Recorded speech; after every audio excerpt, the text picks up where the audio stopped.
Sa paglingon ni Dario sa paligid, doon ay nasilayan niya ang kanyang asawa na nakatayo habang nagmamasid sa kanila. Sa mga sandaling yon, nasilayan ni Dario si Lola Astring, ay tuluyan na ngang nawala ang kanyang bantay na nagpoprotekta sa kanyang sarili. Nang masipat ito ni Eseng, dali-dali naman itong gumawa ng hakbang upang tuluyang patayin si Dario. Kisap mata lamang noon ang pagitan nang sumugod ito sa kanya ng walang ano-ano paman. Paglapit ni Eseng kay Dario, ay dali-dali din naman itong nagpakawala ng malalakas na pag-atake gamit-gamit ang kanyang talibong. Pero bago pa man lumapat sa balat ni Dario ang sundang na punong-puno ng orasyon, ay biglang lumitaw ang gudor sa hindi inaasahang pagkakataon. Agaran nitong nasalag ang sundang ni Eseng na siyang ikinagulat ng karamihan sa mga manonood. Sa sobrang lakas ng presensya ng gudor, ay halos mapaluhod noon si Dario dahil sa bigat ng kanyang buong katawan. Ang iilan sa kanyang mga gabunang aswang ay hindi na iwasang kumaripas ng takbo dahil sa panganib na kanilang naramdaman. Segundo lang din naman noon ang dumaan nang tuluyang makalapit si Lola Astring sa kinaroroonan ng antingero. Dahan-dahan itong kinuha ang dalawa niyang sundang habang nagwiwika ng, "Ginoo, meron akong itatanong sa iyo. Pag-isipan mo nawa ang iyong mga salitang bibitawan dahil yan ang tutukoy sa kung ano ang magiging tadhana ng iyong buhay. Nais mo bang ipagpatuloy ang iyong duelong naumpisahan laban kay Dario? Sa ngayon wala akong ibang nais kung hindi ang iligtas ang pangkat ng antingero na napalaban sa grupo ng mga gabunan. Ayokong malipol kayong lahat dahil sa marami ang nangangailangan sa inyo. Ngayon, kung ipipilit mo pa rin ang iyong paninindigan at paghihigante, ay wala na akong magagawa. Kitang-kita naman kung sinong lamang sa inyong laban. Kunin mo ang sundang na ito kung nais mo pang makipaglaban." Kasabay ng pagwika ni Lola Astring, ay muli niyang pag-abot kay Eseng ng 2 sundang. Hindi naman ito agarang kinuha ni Eseng, sa kadahilanang malalim din ang ginagawa niyang pag-iisip noong mga oras na yon. Ilang minuto pa ang lumipas, pinili nga ni Eseng na tumalikod habang pasimpleng humihikbi. "Eseng, pangalawa ko na tong sasabihin sa iyo na ang kasalanan ng iba ay hindi kasalanan ng lahat. Kung ang Diyos nga marunong magpatawad, paano pa kaya tayong kanyang mga nilikha lang?" Wika ni Lola Astring. Matapos itong sabihin ni Lola Astring, ay pinili niyang ilaglag ang sundang na kanyang hawak. Kasabay ng paglaglag nito ay ang agar namang pagkawala ni Eseng sa kanyang kinatatayuan. Alam ni Lola Astring na gumamit ito ng mutya upang magawa niyang maikubli ang kanyang pag-atras. Nang tuluyan ang nawala ang presensya ni Eseng, ay ang dahan-dahan namang paglaho ng gudor. Si Dario naman noon ay piniling bumalik na sa kanyang tunay na kaanyuan dahil sa alam niyang tuluyan nang natapos ang digmaan. Ilang minuto pa ang lumipas, pinili ni Daryong lapitan si Lola Astring upang ito ay kanyang makausap. "Astring, paano mo kami natuntun sa lugar na ito?" Nagtatakang tanong ni Dario. "Alam mo Dario, kahit saan ka pang sulok ng mundo tumungo, matutunton at matutunton pa rin kita." Pabirong sagot naman ni Lola Astring. Matapos nilang mag-usap, ay tuluyan na nga nilang napagpasyahan na bumalik na sa kanilang tahanan. Ang mga gabunang mandirigma naman noon ni Dario ay ninais na ding sumunod sa kanila upang makabalik sa kani-kanilang mga pamilya. Sa pagsapit ng umaga, ay halos hindi mapigilang mag-alala ni Dario sa nakatakas na antingero. Sa isip niya kasi noon, maaaring balikan siya nito sa mga hindi inaasahang pagkakataon.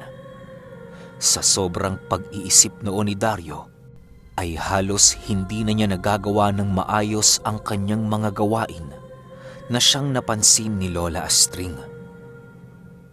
"Dario, may problema ba?" tanong ng kanyang asawa. "Wala naman, Astring. Nag-aalala lamang ako sa mga maaaring gawin ni Eseng sa mga susunod na araw. Alam kong gaganti ito dahil marami na kaming nagawang kasalanan sa kanya at sa kanyang grupo." Sagot naman ni Dario. Nang marinig ito ni Lola Astring, ay pinili nitong lapitan ang kanyang asawa upang sila ay makapag-usap. Habang sila noon ay nag-uusap, hindi maiwasang banggitin ni Dario ang tungkol sa isang batang manggagamot sa Iloilo. May mga sabi-sabi din kasing umiikot noon sa kanilang mga kauri na nagbibigay ito ng tulong sa sino mang nilalang na merong hindi pagkakaunawaan sa mga aswang. Kahit napakalayo noon ng batang yun sa kanila, ay hindi mapigilang mag-alala ni Dario dahil sa abilidad nitong kayang tumalon sa iba't ibang uri ng panahon, lugar at dimensyon. Dagdag pa nito na meron siyang naririnig na mga sabi-sabi ukol sa pagtayo ng batang yon ng isang samahan na para lamang sa mga nilalang na merong bahid ng kabutihan. Kung nagkataong si Eseng ay naging kaanib ng samahang yon, ay siguradong malalagay sa peligro ang lahat ng kanyang lahi. Dahil sa sinabi noon ni Dario, maging si Lola Astring ay hindi magawang makapagsalita sa kwentong isiniwalat ng kanyang asawa. Alam kasi noon ni Lola Astring na totoo ang sinabi ni Dario, gawa ng siya mismo ay naranasan na niyang maramdaman ang natatanging abilidad ng batang yon. Dagdag pa ni Dario na ang pinakamapanganib na taglay na sandata noon ng bata ay ang tungkod nito na merong napakalakas na sabulag. Ayon sa iilang nakakakilala sa bata, na ang tungkod nitong taglay ay isang banal na espada ng anghel na nakaluklok sa kanang kamay ng ama. Matapos nilang makapag-usap tungkol sa bata, ay halos nagkaroon ng katahimikan ang buong paligid. Si Lola Astring kasi noon ay nag-iisip ng maaaring gawin kung sakaling magkatotoo man ang sinabi ni Dario. Sa paglipas pa ng ilang araw, halos nakalimutan na nila Dario ang buong pangyayari. Pinili nila noong ibalik sa normal ang kanilang pamumuhay sa kadahilanang wala na sila noong kinakaharap na sigalot. Si Lola Astring naman noon ay patuloy pa rin ang kanyang ginagawang panggagamot sa mga nangangailangan ng tulong sa espiritual at pisikal na aspeto. Isang araw, habang nag-aalaga si Lola Astring ng kanyang anak, ay biglang merong lumapit sa kanilang isang bulag na hindi pamilyar sa kanya ang itsura. Kung sisipatin ito ay nagmistulang dayo sa kanila nang sa hindi malamang dahilan.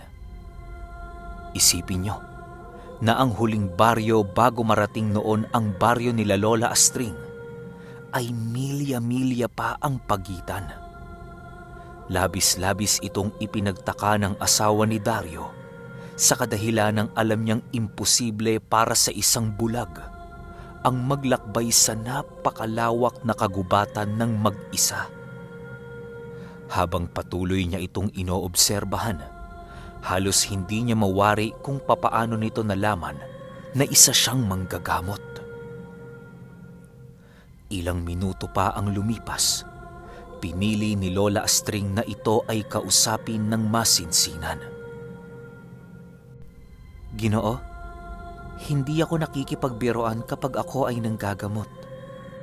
Kinakailangan mong magsabi ng totoo sa iyong pinanggalingan upang ikaw ay matulungan ko. Kung dayo ka man sa lugar na ito, maaari bang malaman ang iyong pinanggalingan? Hindi naman sa ikaw ay aking hinuhusgahan, pero sigurado akong hindi ka taga rito. Wika ni Lola Astring. Kasabay ng pagwika nito ay ang patuloy niyang pagsilay sa kalunos-lunos na katayuan ng lalaki. Taga rito ho ako, ginang. Maniwala ho kayo sa akin. Hindi ako nagsisinungaling. Napakarami ko hong pinagdaanan bago ko tuluyang nakatakas sa mga nilalang na dumakip sa akin. Sagot naman ng lalaki. Dagdag pa ng lalaking yon na nasa higit 100 taon na ang kanyang edad, ngunit napigilan na lamang ang pagtanda ng kanyang katawang lupa sa kadahilanang itinago siya ng mga dyablo sa ibang dimensyon ng mundo ng mga engkanto. Dahil sa sinabi ng lalaki, ay labis naman itong ikinagulat ni Lola Astring. Alam niyang hindi nagsisinungaling ang lalaking yon sa kadahilanang hindi nagbabago ang kanyang aura sa bawat katagang kanyang binibitawan. Kitang-kita din ni Lola Astring sa pagmumukha nito ang pagiging seryoso sa lahat ng kanyang mga ikinukwento. Sa pagpapatuloy ng kanilang pag-uusap, doon na dahan-dahang nagtaka si Lola Astring sa kaanyuan ng lalaki. Sino ka bang talaga? Hindi ako maniniwalang isa kang ordinaryong tao dahil may epekto sa katawang lupa mo ang pagbalik sa mundong ito. Wika ni Lola Astring.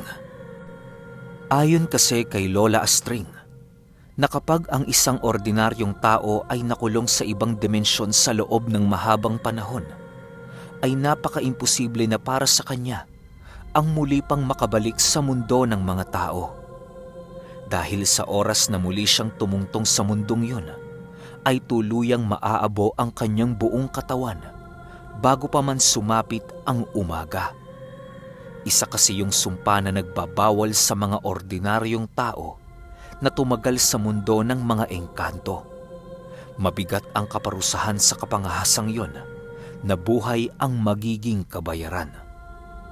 Yun din ang naging rason noon ng mga diwata upang tuluyang pagbawalan sa ibang dimensyon ang mga taong walang kaalam-alam sa mga buhay na salita at mga orasyon. Nang marinig ito ng lalaki, ay pinili nitong tumahimik ng pansamantala habang iniisip ang kanyang sagot sa katanungan ng manggagamot. Ilang minuto pa ang lumipas at sumagot ito ng, isa kong diwata. Diwatang nakakulong sa katawang lupa ng isang ordinaryong tao. Kasabay ng pagwika nito ay ang pagtitig niya kay Lola Astring, gamit-gamit ang kanyang bulag na mga mata.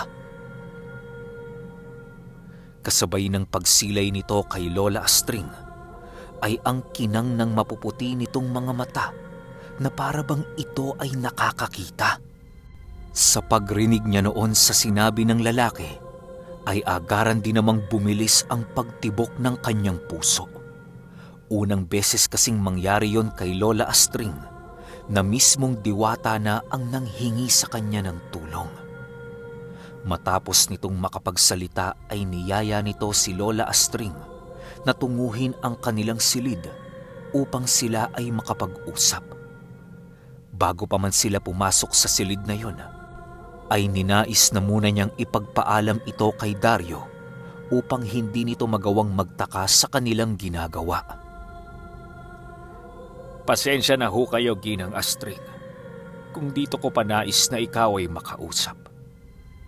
Marami kasing mga tengang nagmamasid sa labas na maaaring magtawag ng mga demonyong kumulong sa akin ng napakahabang panahon. Wika ng lalaki. Ayon sa diwatang yon, na siya ang diwatang gumawa ng lahat ng uri ng pagkain na tinatamasa ng mga tao sa pangkasalukuyang panahon. Lahat ng parte ng kanyang katawang naalis sa kanya, kagaya ng kuko at mga balat, ay nagiging pagkain ng mga tao. Ito din ang naging rason ng mga dyablo upang siya ay dakpin at ikulong, nang sa gayoy makaramdam na labis na paghihirap ang mga taong kinalugdan ng amang may likha sa lahat. Sa bawat pag-iyak ng diwatang yon, ay tumutulo sa kanya ang napakatamis na pulupukyutan na siyang nakakatulong sa mga taong magtaglay ng malakas na pangangatawan. Dagdag pa ng diwata na naganap ang pagdakip sa kanya noong mga panahong binibigyan nila ng magandang ani at pagkain ang mga taong naninirahan sa kanilang orihinal na mundo. Dahil sa labis na pagkainggit noon ng mga demonyo, kung kaya't gumawa ito ng hakbang upang sila ay muling katakutan ng mga tao. Sa pag-ahon ng mga ito sa kaila-ilaliman ng lupa, ay pinili nilang tugisin ang mga diwatang nagbabalat kayo bilang isang ordinaryong tao. Alam nilang hindi gaanong kalakasan ang mga ito sa kadahilanang wala sila sa kanilang orihinal na mundo. Sa paglipas ng siglo ng diwatang yon, halos doon niya nasilayan ang pagkamatay ng iilan sa kanyang mga kauri. Ang iba sa mga kaibigan niya noon ay walang habas na pinupugutan ng ulo at hinihigop ang kani-kanilang mga dugo. Dahil sa pagtulong sa kanya ng isang diwatang nangangalaga sa mga kuweba, kung kaya't nagawa niyang makaligtas at makapagtago sa loob ng mahabang panahon. Ngunit dahil sa mabilisang paglipas ng oras, inakala ng diwata na siya ay ligtas na at malayo na sa kapahamakan. Sa pagkakataong naramdaman niya ang ganoong uri ng pag-asa sa kanyang puso, ay pinili niyang lumabas ng kuweba na pinagtaguan sa kanya ng kanyang kaibigan. Paglabas niya sa lugar na yon, doon bumungad sa kanya ang hindi mabilang na bangkay ng kanyang mga kauri. Hindi kalayuan sa kanyang kinaroroonan ay naroon ang mga diablong nag-aabang sa kanyang pagdating. Nang masipat siya ng mga ito, agaran din naman siya nitong sinunggaban upang kitilan ng buhay. Nang akmang papatay na noon ang diwata, ay biglang dumating sila Lahon at Mapulon upang bigyan siya ng tulong. Dahil sa lakas ng mga ito kung kaya't hindi ito nagawang matalo ng diablo, na siyang naging sanhi upang tumakas ang mga ito patungo sa lugar ng mga itim na engkanto. Kasakasama ang diwatang nagbibigay ng masaganang pagkain sa mga tao. Magmula noon, hindi na nagawang bumalik ng mga demonyo sa mundo ng mga tao. Kahit gano'n na ang nangyari, ipinagpatuloy pa rin nila Lahon, Adlaw, Mapulon, Bulan, at iba pa ang kanilang pagbabantay sa mundong kinalugdan ng Ama. Dahil sa ikinuwento ng diwata, kung kaya't hindi maiwasan ni Lola Astring ang labis na pagkagulat. Ilang minuto pa ang lumipas, doon ipinakita ng diwata ang kanyang orihinal na kaanyuan sa manggagamot. Paglalarawan ni Lola Astring sa diwatang yon, ay meron itong malagintong mga balat, mahabang mga kuko, at mahubog na katawan. Mahaba din ang kulay puti nitong buhok sa ulo at meron itong mapuputing mga mata. Wala ding suot na sandalyas ang diwatang yon, ngunit hindi ito nagagawang madapuan ng kahit na anong dumi sa paligid. Kisap mata lang itong ipinakita kay Lola Astring upang tuluyan niya itong makumbinsi. Dahil sa ipinakita noon ng diwata, kung kaya't nagawa niyang makumbinsi ang isang dalubhasang manggagamot.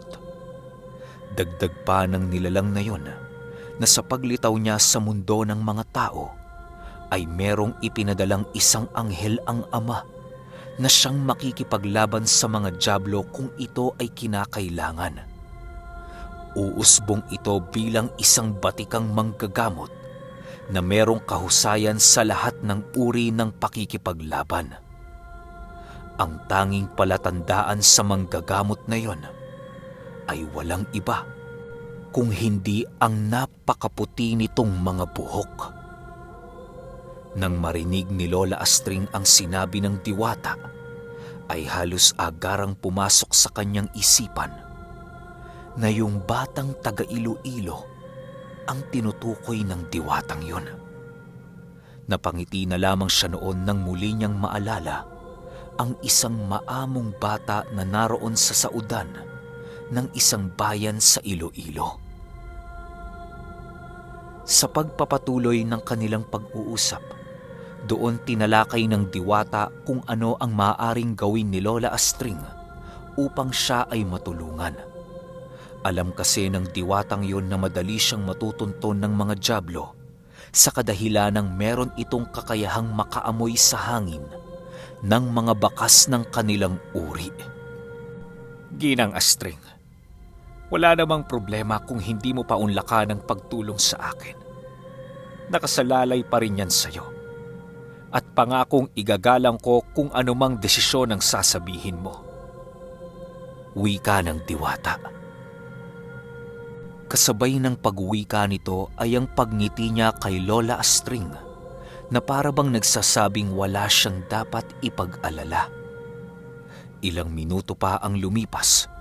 Sumagot naman si Lola Astring ng, "Responsibilidad ko ang mga nilalang na nangangailangan ng tulong. Kung hindi kita tutulungan, parang tinanggal ko na ang aking karapatang tumulong sa lahat ng uri ng nilalang. Huwag kang mag-alala. Kasama mo na ako ngayon sa kahit anong laban na iyong kahaharapin." Matapos itong sabihin ni Lola Astring, ay pinili niyang lumapit sa diwata upang ito ay hawakan sa kanyang mga balikat. Ilang minuto pa ang lumipas, pinili nilang bumalik na sa sala ng kanilang bahay upang pagplanuhan ang kanilang mga hakbang na gagawin. Okay, grabe no? Ano kayang gagawin nila Lola Astring? Tsaka yung binabanggit na batang taga Iloilo, grabing kilabot na kilabot ako kapag naririnig ko yan. Pero bago yan, abang-abang na lang tayo sa next episode. Yun lang. Salamat.